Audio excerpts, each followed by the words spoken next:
My name is Tanya Finchum. I'm with Oklahoma State University Library, and we're doing an oral history project called Women of the Oklahoma Legislature. And we're with Mina Hibdon today in Norman, Oklahoma at the Public Library, and it's May the 2nd, 2007. So thanks so much for joining us today. Thank you. Okay. My pleasure. Our first question is, we'll just get us a little bit of information about your background. Where were you born, and did you have siblings? What your hometown was like? Born in southeastern Oklahoma in McAlester on a farm. My grandfather was a doctor. My mother was a nurse, and both participated in my birth. I was the last of 8 children and grew up on the farm where we had goats. And at that time, goat milk was very popular. I'm not sure what they used it for. We drank goat milk. I remember playing with the goats, and they would butt you. They never really became your friend, because if you turned around, the little goat might butt you around. But McAlester is the home of the Oklahoma State Prison. And we used to think, and maybe our parents put this in my mind, that when there was an execution, that lights would dim, and we felt a sad time. But I'm not sure that that really happened, but we were very near the prison, which is truly a beautiful part of that state. And I grew up, because I was much younger than my brothers and sisters, pretty much playing by myself. And in those days, we had barns around the farm, and it was wonderful to go out in the barns and see the stray cats and mostly cats. And we were not too far from the railroad tracks. And often people would come out to the first railroad crossing and dump their cats or their dogs. And we got them. Of course, we had plenty of milk. And in those days, the houses were so constructed that you could go under the house very easily. So we had many dogs and many cats living under the house that drank lots of goat milk. And I had lots of playmates, because there was no one around for me to play with. And of course, my oldest sister, 10 years difference. So it was fun living. And I can remember my playhouse was a dirt floor in one of the barns with one of the wild or leftover cats or other animals that I would play with. Well, what was school like? School was a long walk, and as they say, the longer you live, the farther you walked. School was 6th Ward. My father was my grandfather was a doctor. My father was a teacher, and I walked to school alone, quietly, on an old country road to the school, which at the time seemed a long way. But I've since gone back over that in the car, and it wasn't very far at all. But coming home, I would have to face the north. The wind would be very, very cold, and I seemed to never have enough clothes. And I used to think, well, my parents took better care of the little farm animals than I. They would bring them in the wintertime and put them behind a wood stove, put them in a box when they're first born, so they would be so warm. So I would play with them at night. But we had a lot of animals behind the old wooden stove that we used to keep the animals soon after they were born, and in the cold winters we kept them night and day, and my mother would mostly take them out when possible during the day for their exercise. But I remember the old wooden boxes. Well, in your school, how many children may have been in your class, in your age group? Maybe 20. That's a pretty good number, I guess. How early on did you get interested in politics? Not until it was announced that I would run for office. And how did that happen? Well, I want to be able to answer all your questions. Okay. I really don't know. Of course, that was many, many years later. And as I say, memories fade. But my children and my husband, who is professor of economics at OU, were on a little vacation here in one of the state lodges with the children, and we took a couple of their playmates. And because in those days you did not travel very far, at least we thought of never going anywhere other than staying in the state of Oklahoma for a vacation, because sometimes because of money, because of time. So got up one morning, opened the Daily Oklahoman, which is the major newspaper, and on the front page it told of the death of the state senator where I lived. And I was shocked. I read, I was puzzled, and I was sorrowful because I knew his wife very well, did not know him as well. As I read in the article, my name was mentioned as a possible candidate to go into that Senate seat. Mm-hmm. Well, nothing inside or out moved about me, because I thought, now that's very strange. Wonder where they got that idea and from whom. And I read on and showed it to Jim, and we just kind of, really? And things began to move from there on quite quickly, very quickly, because he died near his end of his term. So you had to file very quickly and go to work. Did you ever find out who suggested your name? Yes, the local banker. There were about 3 banks in Norman at that time. And in banking, you have the CEO, who is a Democrat. You have the CEO who is another Democrat, and you have a CEO who is a Republican. The Republican CEO of a bank in Norman had already started working on things, getting together a committee. I was not back in town yet, and he had things going, and when he did reach me, there were no cell phones. We met on Sunday with about already 15 people at a home. They already had plans for me to run for the Senate seat.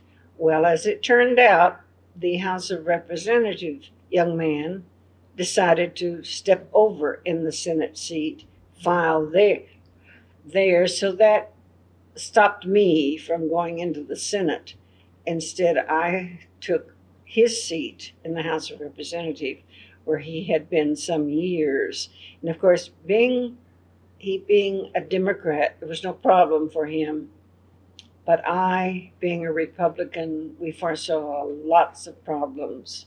And there were many, many problems when I filed. As a Republican, the very first in anything political in Cleveland County.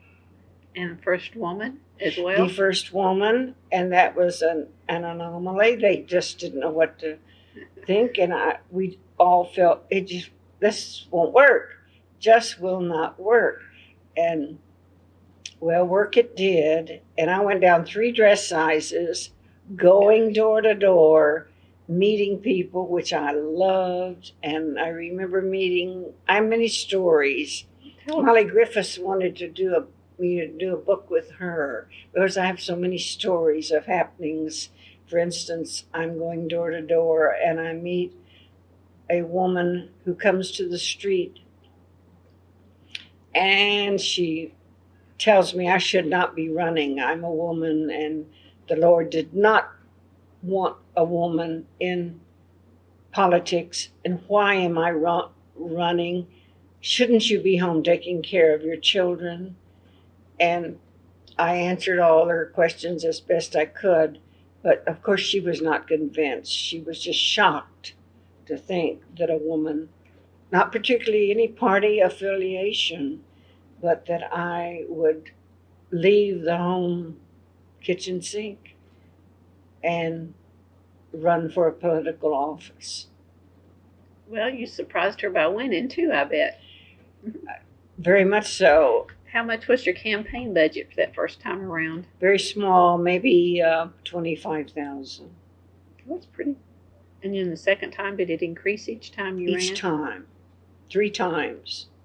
And did you do the same type of campaign each time, knocking on doors and Each walking? time, walking door to door, and the dimension of shaking hands was very important. In fact, I shook so many hands, I got tennis elbow, and the doctor had to put the right arm in a sling, which really looked like, oh, the poor thing, but it kept me from shaking hands and from getting the tennis elbow. But I liked the dimension of shaking hands, and people were surprised, very surprised, to see me at the door. And I didn't get a lot of publicity at first, and then it began to hit the papers. Here's this woman running, and she's working hard. And then the ball really started running. Lots of things happened, and I love the people.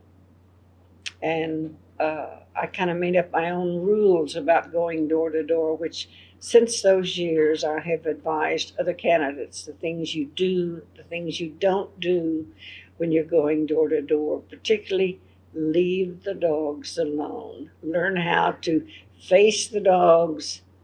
Be very careful, because one morning going door to door, I got to a dog that kept me on the porch until the postman came and freed me from the dog that I was not going to let me off his porch. So that's just one of the happenings that came about that was so interesting. And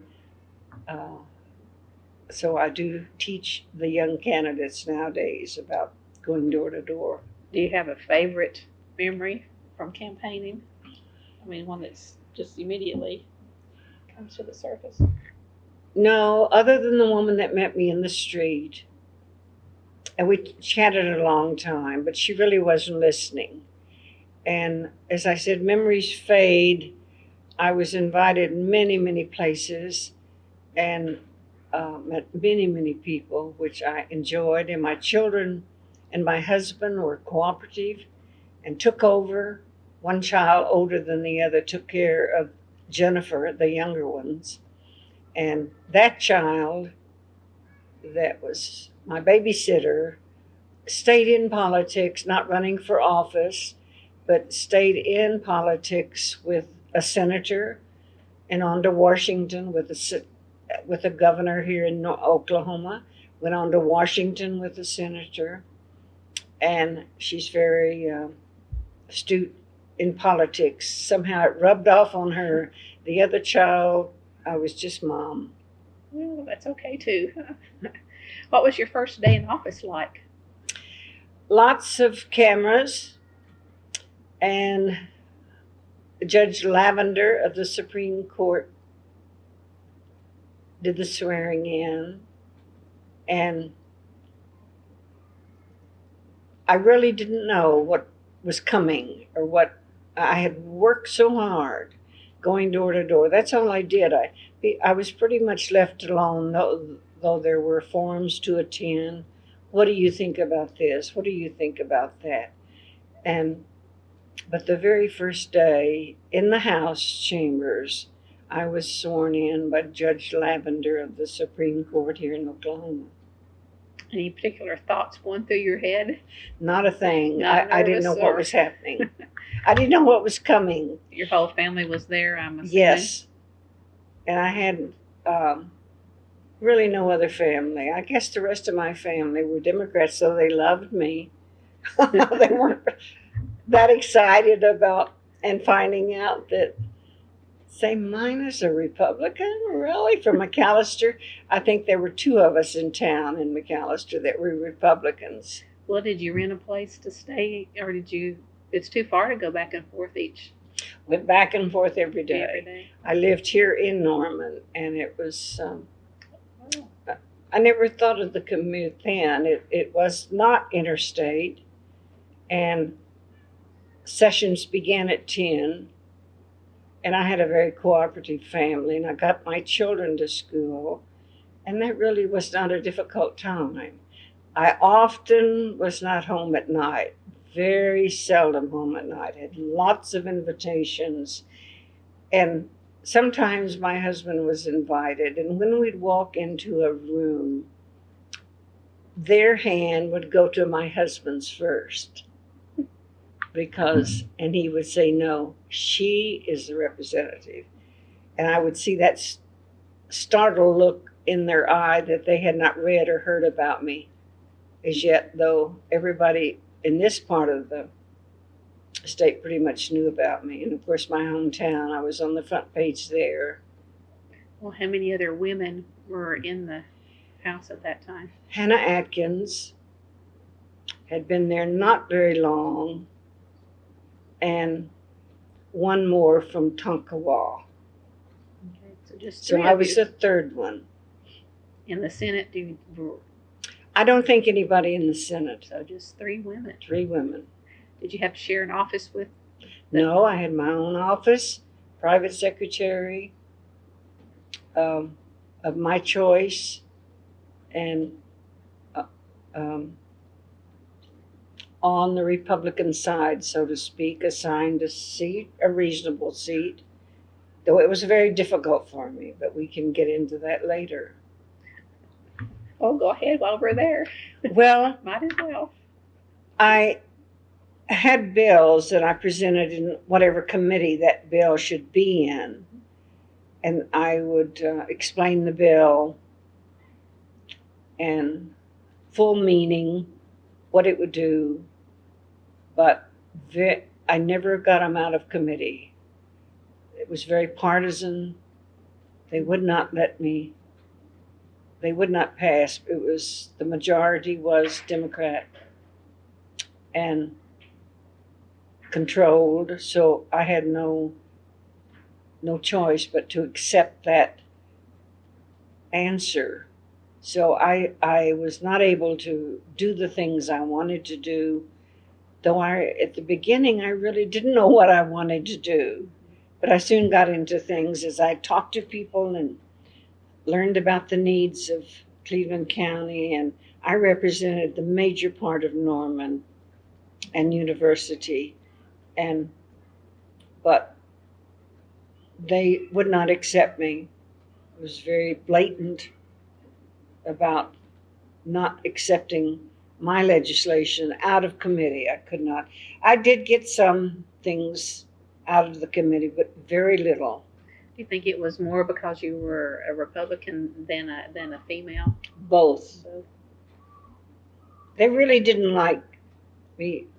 They just didn't think a woman at that time. so did the other 2 have similar difficulties, you think? A little better for them. And for the Democrat representative, very easy. And for the other Republican lady, a little better for her. But I was given a comeuppance. And I had so much publicity that at that time, and because it was just nobody in Cleveland got anything south of Interstate 35, as we know Interstate 35 now. Mhm. And I couldn't overcome that. There was nothing I could do. And any of the terms, or in your first term in particular? Your second term? No, got no better. Didn't get any better. Got harder and harder. The campaigns became harder. um, each person running against me received more and more money than I, much more, and couldn't overcome that. They're just people were not contributing as they do now and now of course now is entirely different. The media, the postal cards, the telephoning, It's a lot. You do a lot more. I had none of that. Did you have a slogan? No, I didn't. I had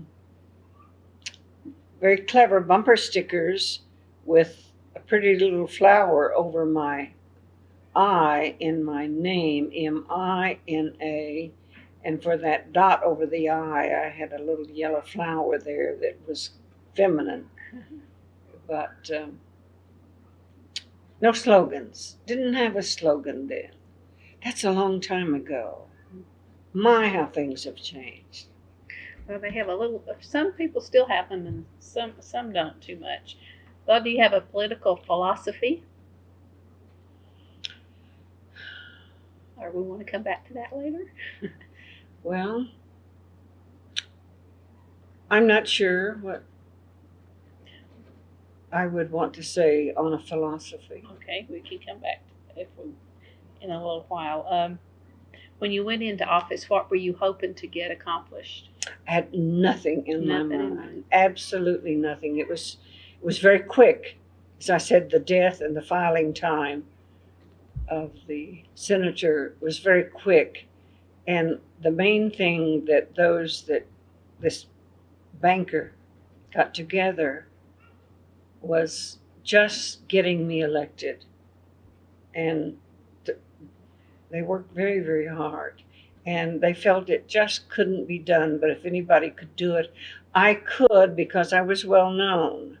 By that I mean I was PTA president. I attended church regularly, active in church, active in schools, and a professional volunteer. And I was known by name only, not really by face, because often people didn't see my face.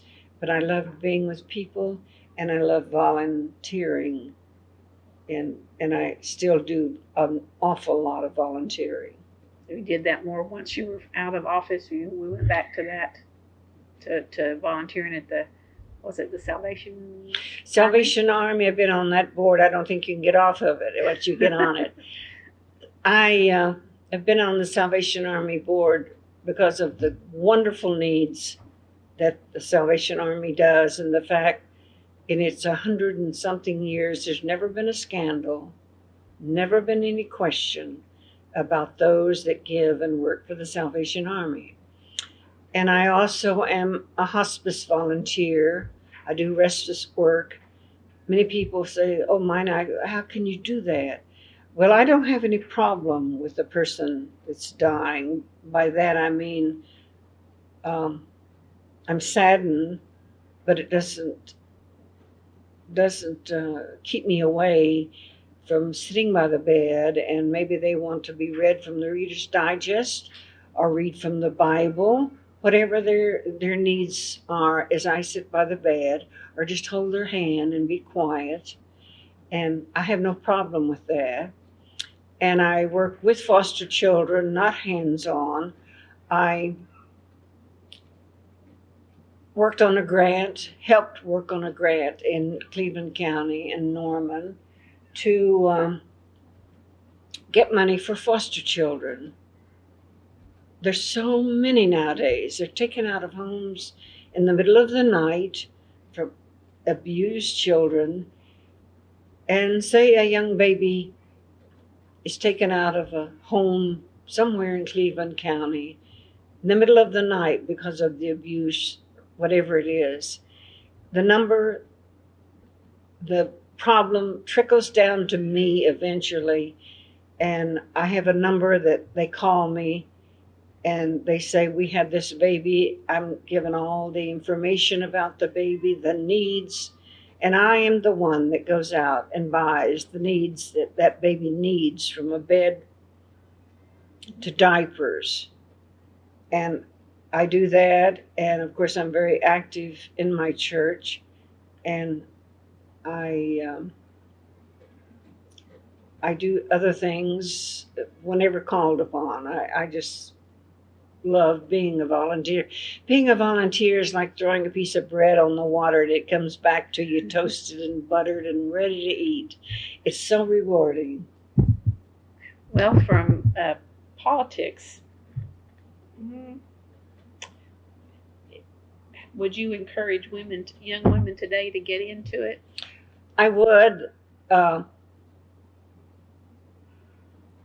Of course, I wasn't prepared, and it was tough for me, though I remained me all during it. And you have to, and I think the women nowadays are far better prepared, and have been encouraged to run and are qualified. I'm not sure I was qualified. I didn't know it, though.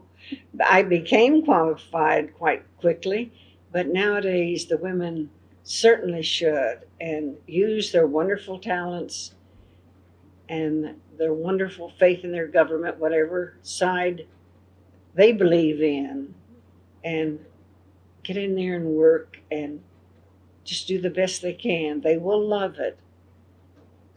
I had read somewhere where you had quoted, "My life would be much more pleasant if I didn't create waves of turbulence." Do you remember saying that? No, I don't. Back in 1974, a long time ago. That memory has faded. It might have been on a forum Could have been. That we had held in one of the universities, OCCE, when I talked about, in some cases, abuse from a man or a woman, that it would be all right with me if they were flogged. Well, that probably shocked the world, because I had seen what would happen and how a life can be destroyed. So let's flog them. Well, I can see how that could cause some Yes, trouble. that really caused a lot of problems. And they said you had read that you favored ERA. Was that a big that deal at that time? The women that worked for that were not of my party. And because the Republican Party, being conservative, felt that some parts of the Equal Right Amendment was would not be the right thing for a woman. But and I studied it, though I felt it would never be completely adopted by every state in our republic. I felt at that time that was the thing to do, and I understand today, 2007, they're thinking about bringing the amendment back. It has to be ratified by every state. I don't think that will ever happen. It'll be a long time if it does, I think. Who was your campaign manager? Didn't have one. Not on either. No. Not either time. We didn't have. You didn't need one, huh? Didn't need one. To me, door to door. What I love to do, I would start at 9 in the morning with a thermos, with a sandwich, and come home at 5 o'clock in the afternoon, going door to door. All summer long? All summer. Each time it's in the heat of the summer, and Oklahoma can be so hot. So if you want to go down 3 dress sizes, leave at 9 at the middle of summer, come back at 5. You will soon work whatever it is you want to work off. Well, once you were in office, can you describe a typical day?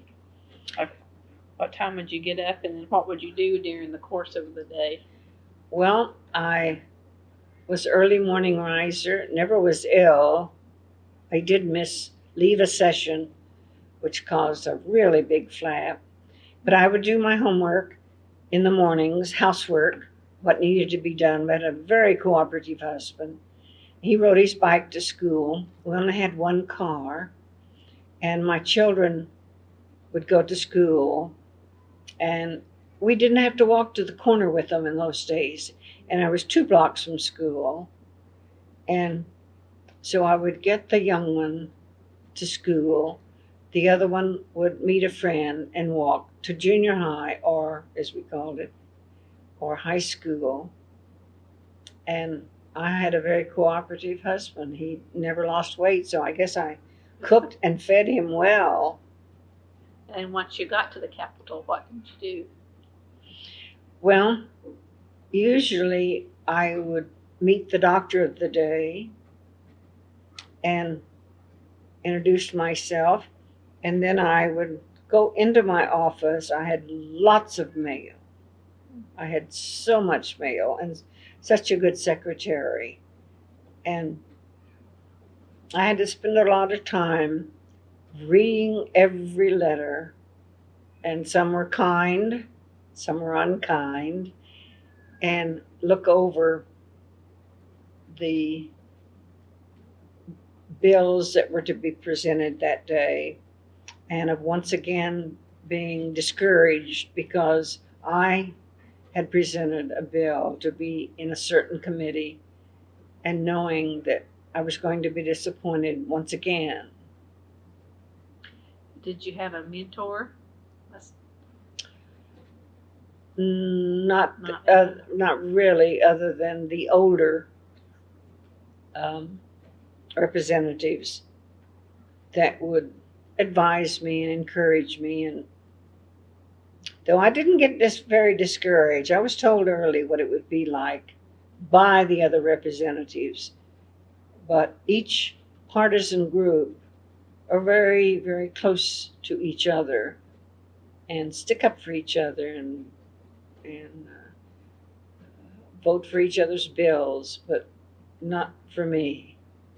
I couldn't get, and our committee, there were not very many Republicans, so I had not enough to overcome the votes to keep that bill in committee.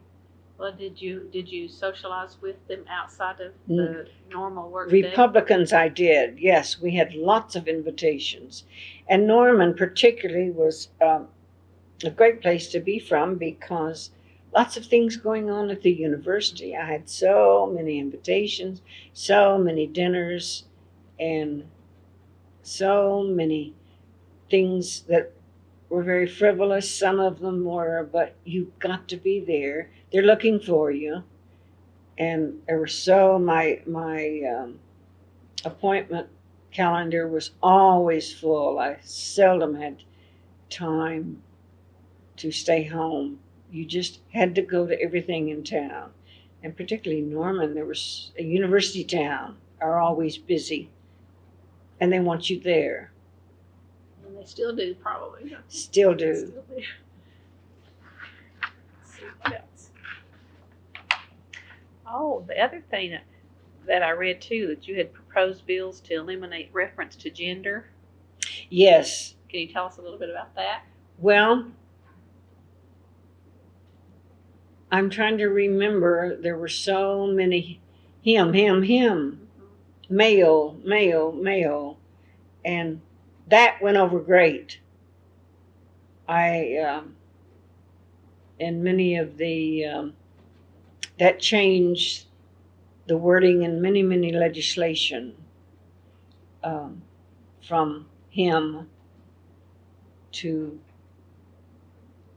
both, to either him or her, and or spouse or whatever. Yes, I was trying to think of the word I used. That was very popular.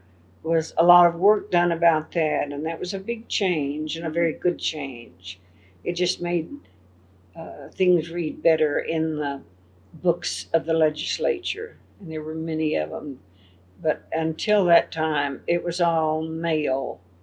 What prompted you to start that? Well, in reading and studying I thought, well, this is not quite right now because we have some women and we're left out of everything in the legislative libraries, all legislative write-ups, all legislative biographies, all legislative bills. And I thought, well, I think maybe this would be a good thing to do. So I changed all of that, which was a big job for the legislative libraries to take over, to make the changes that were needed in legislative histories. And that was the day before computers were real popular, where it would be easy to change. Oh, I know. I gave them so much work. But it was good work. Good work. Good work. And I see that young lady at recently that was in the Oklahoma State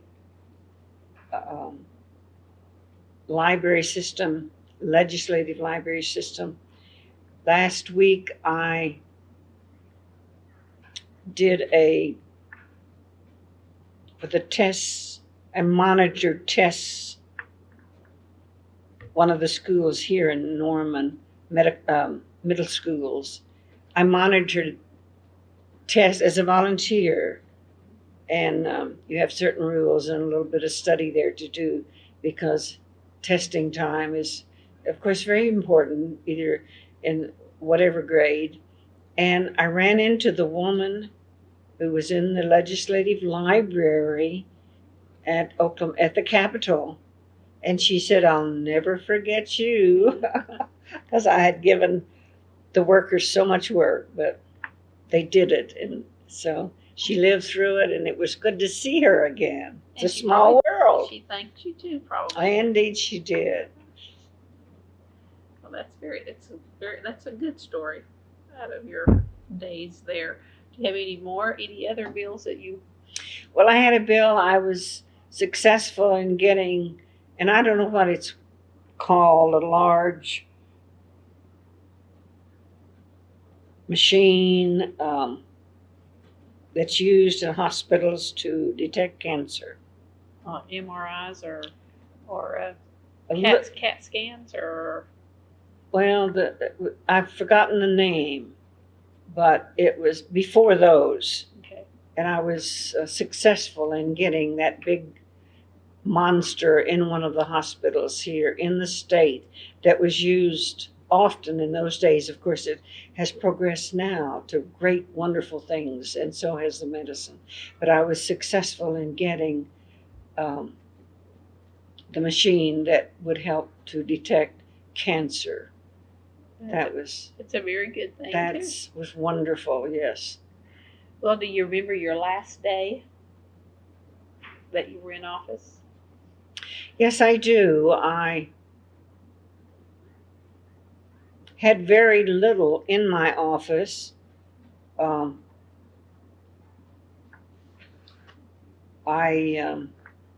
My secretary had a lot. She had a lot more to do than I. And of course, when I left, I didn't know I wouldn't be back. But one of the things I do remember, to slide off of your question a little bit, was I often talked to students who would come to me and say, would you help me get into med school or in dental school? They were from Norman. I had a lot of students that did that, wanted my help in getting, but yes, I will help you, but I want you to bring your grades to me. I want you to tell me a lot about yourself. And I remember at one time, during that, young man wanted to be a lawyer, and I looked in the yellow pages, and there were only 1.5 yellow pages of law attorneys. Only? Only. Now look. Oh. Page after page after page. And this young man, he brought information to me. He proved to me that he could use my help and that I would be helpful to him and I would be proud to help him. And there's a dentist here in town and a dermatologist whom I helped get into the school at that time for them. And they went on and got their degree, medicine degrees. Good feeling. Good feelings, yes. Very good. Now, what was my question? Slip back Well, here. Oh, your last day in office. Yes, of course, I didn't know I wouldn't be back. Yes. And so after the election, then, of course, in the county, in the city, then I went back with husband and my children and removed the things in the office. And by that time, you're pretty hardened. You know what's coming. You know what has happened. And you know that you don't have that money that your opposition has. And you know where their money's coming from, and it's going to be a lot of money that I, as a conservative, didn't receive that kind of money. And that was sort of the beginning of needing money for advertising, for the flyers they were putting out, lots of bumper stickers. You don't see so many bumper stickers anymore because they're very expensive. They weren't then. And though we didn't do telephoning, I don't know why. Why didn't I know that? But we didn't. And we pretty much used newspapers. And the editor of this particular newspaper did not like me. I had a lot of criticism from him that was unfair, but he did not want me to win again. And he was instrumental in public opinion from a newspaper. It happens. Well, has there been a woman since? Yes. So you broke some ground there. Yes. Democrats. Democrat. No Republicans. No Republicans in the Norman area. Now, in Moore area, there was one. And then there's another one. And it began to blossom. Yes. So you broke a little bit of ground for I us. broke the ground, and they was some years though before they finally got the nerve to do it. Well, is there anything that I haven't asked that you want me to be sure we cover? Well, no. You haven't asked my age, but that's okay. You're welcome to tell us. I always worry about that, whether to ask it or not. Do you really? I guess. Well, because I'm 81. And you were how old when you ran then? In the 40s. When about my age. Mm-hmm. Brown hair, the color of yours. I'm totally white now. I'm not sure what caused that, other than maybe my genes. But I had very brown hair, and it was a wonderful experience. It was tough. I held up well under it. I loved the weight I lost. And I encourage women to run. So you would do it all over again? I would do it all over again. I was asked maybe some years later, come on back in.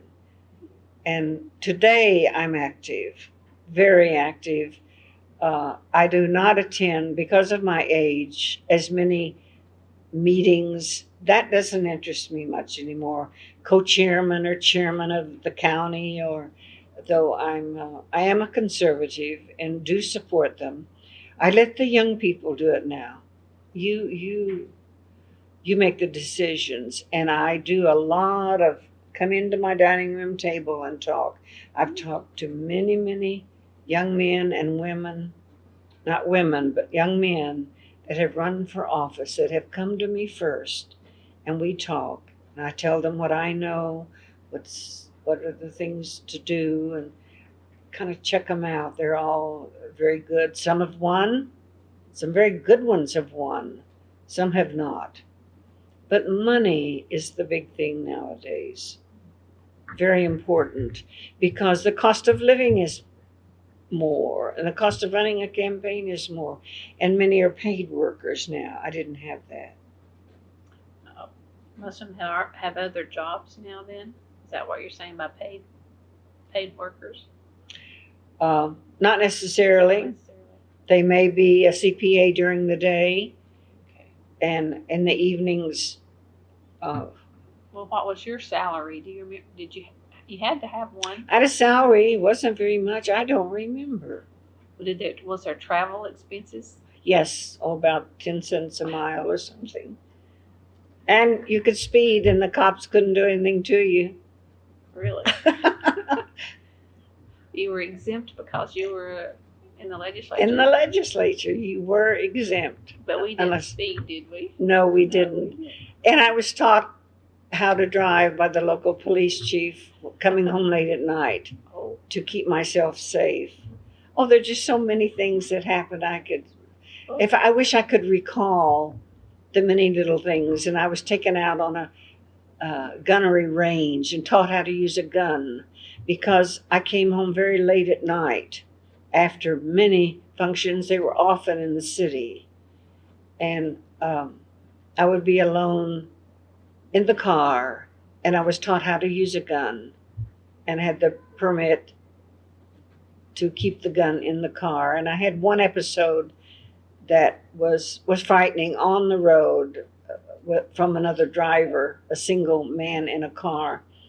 But I was taught what to do, how to react, so forth and so on. So just lots of things about that life that was wonderful. Well, how did that come about, though? Did you ask for instructions, or they just pop up and say, you really need to know how to do this? No, I knew everybody, from the police chief to the garbage pickup guy, whom I left donuts to. And I asked questions. I asked lots of questions, and that I felt I needed to know. And the police chief or the sheriff. Oh, I called on the sheriff one time, who was my neighbor, because I had he was following me. A stalker. Stalker. I had a stalker. And so that came about through the sheriff's office, and they found him and took care of that. And then I had on the telephone someone that called me a lot, and the local telephone company whom I knew everybody. See, everybody knew me. They just met me sooner or later. So I knew the telephone company manager, and I called him about the telephone calls. So, and that was taken care of. Oh, I could wander on and on as these things come back to my mind. So many things. But all of this within a couple of years' time. I know. It was. What, did they have someone to escort you out of the Capitol if it was late at night, or did you stay? Yes. We were well protected.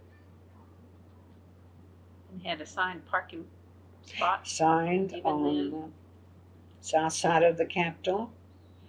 And some things were the same as the opposition party. The seating in the House was not. And always recognized from the floor. There was no problem there.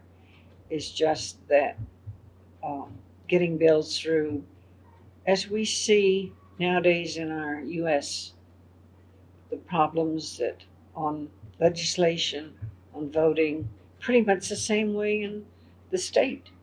Pretty much the same way. The speaker, oh, that's another story. The speaker, my first election, the young man that I defeated wanted to cut me out of a certain district. What's the word I want? To keep me, he wanted to change the district.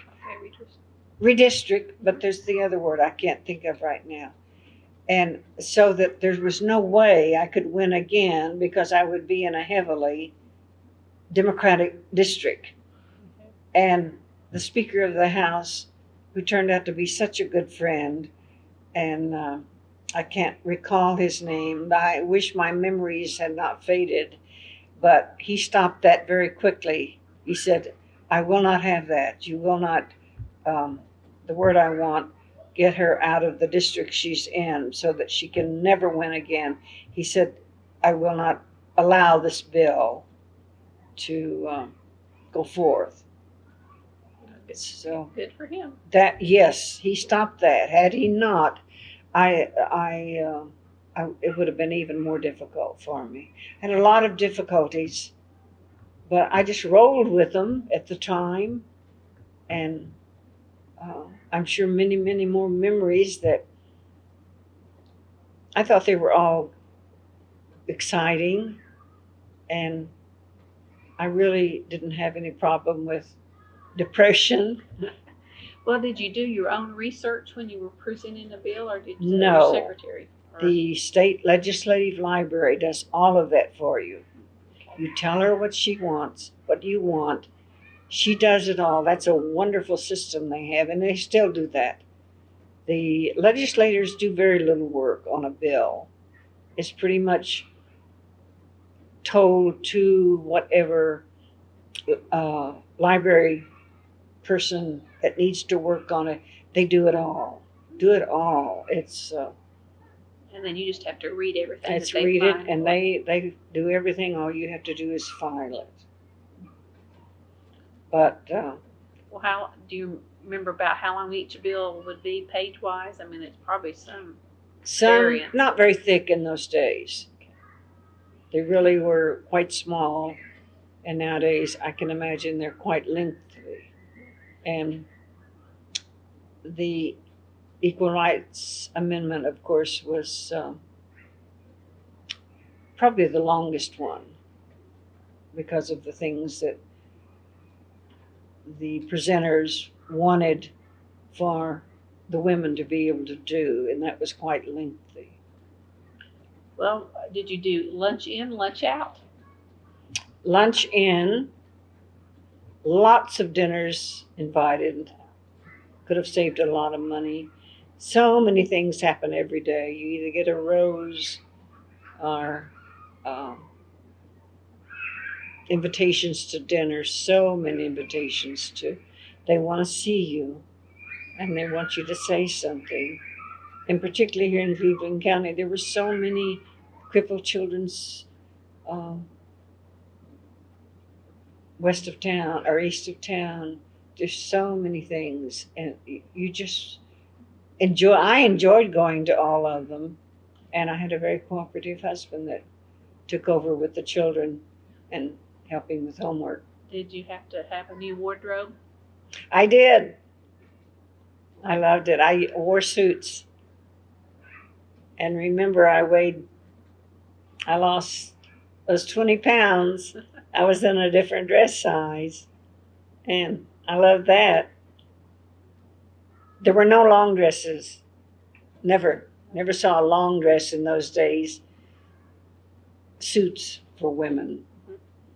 And for the men, to always ties in the chambers.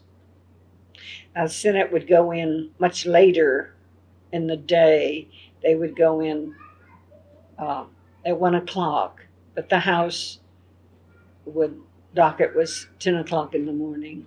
Until what time in the afternoon? Depending on the bills and the length, but usually about 4. They don't work hard. Well, I don't know about that. You work hard preparing to be there, I suppose. I suppose.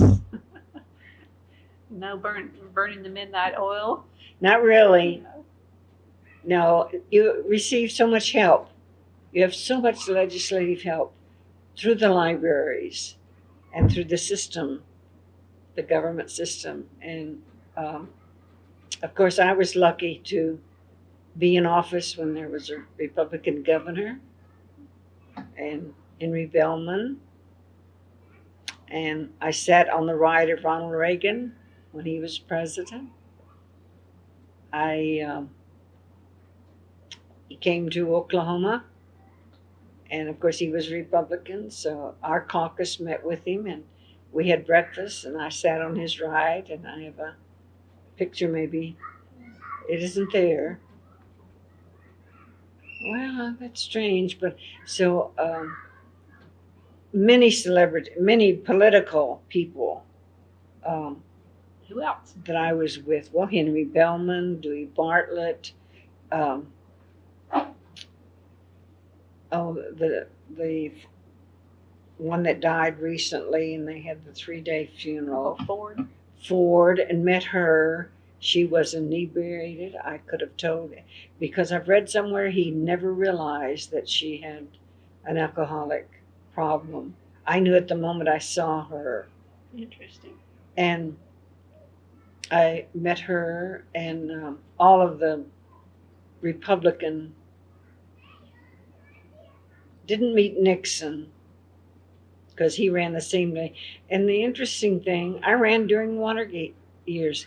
Couldn't have been a worse time because there was so much scandal about that. And here in Norman, Oklahoma, is this woman running for legislative post, and she's a Republican, and look how crooked they are in Washington. But it didn't touch me. And you won. In the middle of the Watergate years, right in the worst part, the day when Nixon was doing that, and doggone, he didn't even touch me. I would have loved to have known you back then. You would have been a good role model for someone younger too. Thank you. Mm-hmm. Well, when history's written about you, what would you like for it to say? Well, she loves people. She respects their opinion. She will always go part of the way with you, and she will discuss whatever part of government that you feel very strongly about, and we'll talk about it. And if we don't agree, we still shake hands and like each other.